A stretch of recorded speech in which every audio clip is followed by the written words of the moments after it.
Hurricane Maria slamming into the island, and as you heard, one official saying the island is destroyed. Maria is the first Category 4 to hit there in nearly a century.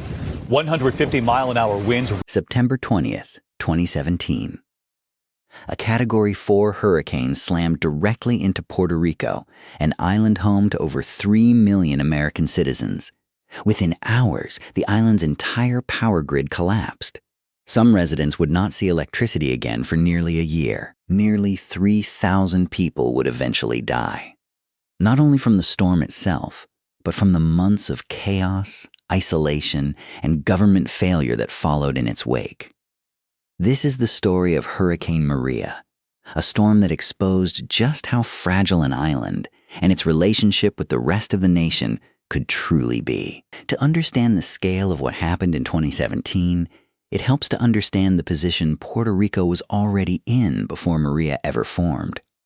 As a U.S. territory, the island had spent years struggling under a massive government debt crisis, one that had left its infrastructure chronically underfunded. The island's power grid, much of it decades old, was already considered one of the most fragile and outdated electrical systems in the entire United States.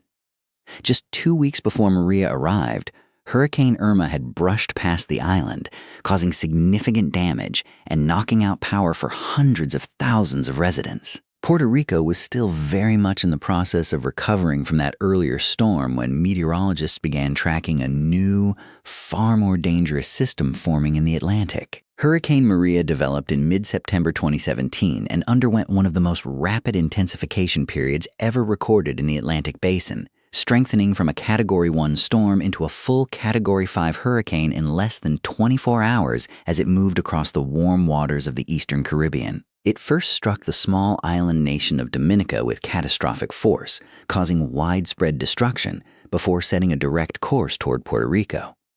By the time Maria made landfall on the island, it had weakened only slightly, arriving as a powerful Category 4 hurricane, one of the strongest storms to strike Puerto Rico in nearly a century. On the morning of September 20th, Hurricane Maria made landfall along Puerto Rico's southeastern coast, with sustained winds reaching 155 miles per hour.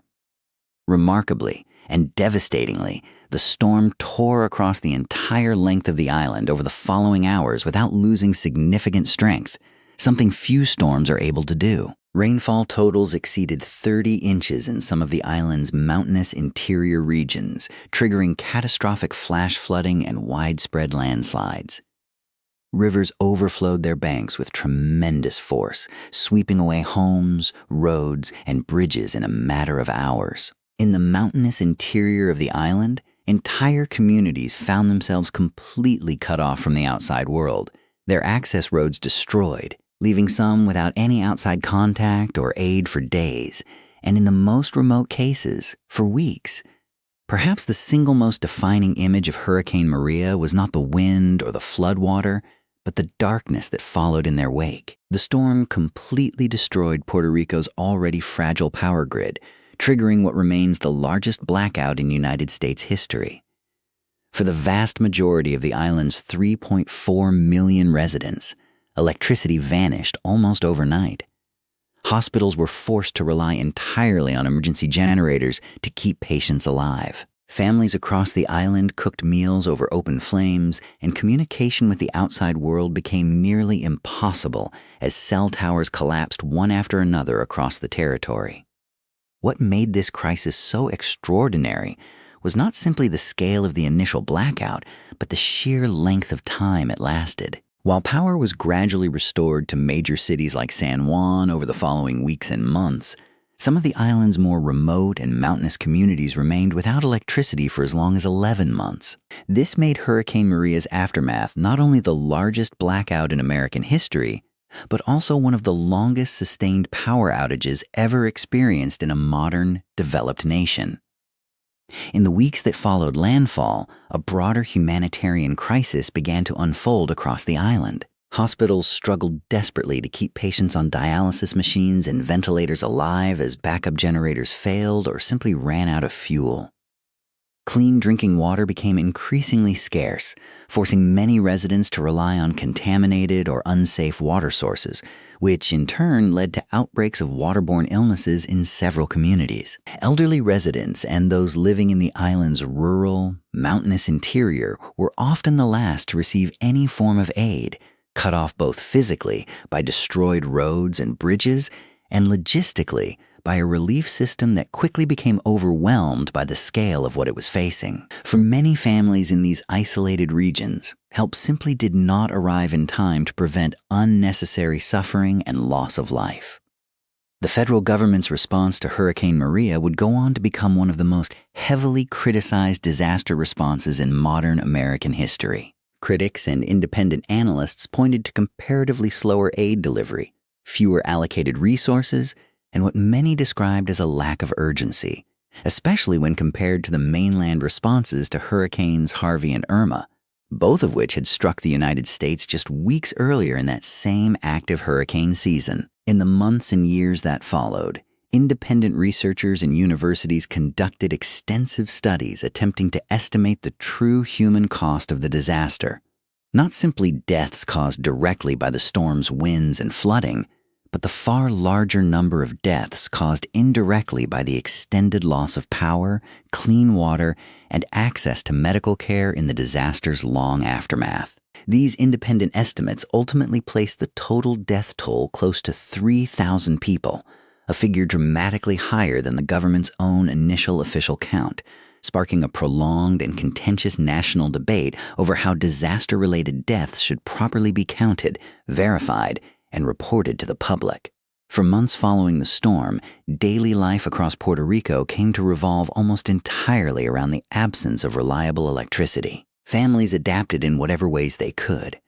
Small business owners ran their shops off portable generators, students did their homework by candlelight or battery-powered lamps, and entire neighborhoods pooled together limited resources to keep small community solar setups functioning for only the most essential needs. Slowly, month after month, power crews worked to restore electricity to different parts of the island, though it would take nearly a full year before the very last and most remote mountain communities finally saw their lights return for good. In the years since Hurricane Maria, Puerto Rico has undertaken a significant effort to rebuild a more resilient and modern power grid, with growing investment in solar energy, battery storage, and smaller, more localized microgrids specifically designed to prevent a repeat of the catastrophic island-wide collapse experienced in 2017. The disaster also triggered a substantial wave of migration away from the island, as tens of thousands of residents chose to relocate to the U.S. mainland, particularly to Florida, in search of the stability and infrastructure their home could no longer immediately provide. Beyond the physical rebuilding, the storm reshaped ongoing national conversations about Puerto Rico's political status as a U.S. territory, its complicated relationship with the federal government, and the broader vulnerabilities of aging infrastructure across the United States and its territories as a whole.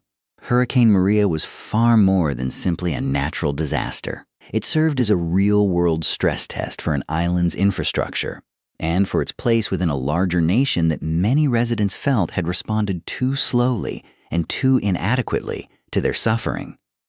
The disaster exposed just how deeply interconnected a functioning power grid, access to clean water, and reliable communication truly are to basic human survival in the modern world. Today, Puerto Rico stands rebuilt in many meaningful ways, more resilient than before, yet forever marked by the long year the lights went out. Hurricane Maria remains a powerful and lasting reminder that in our modern, interconnected world, the true cost of a disaster is often measured not only in the initial storm itself, but in everything that unfolds in the long, difficult silence that follows it.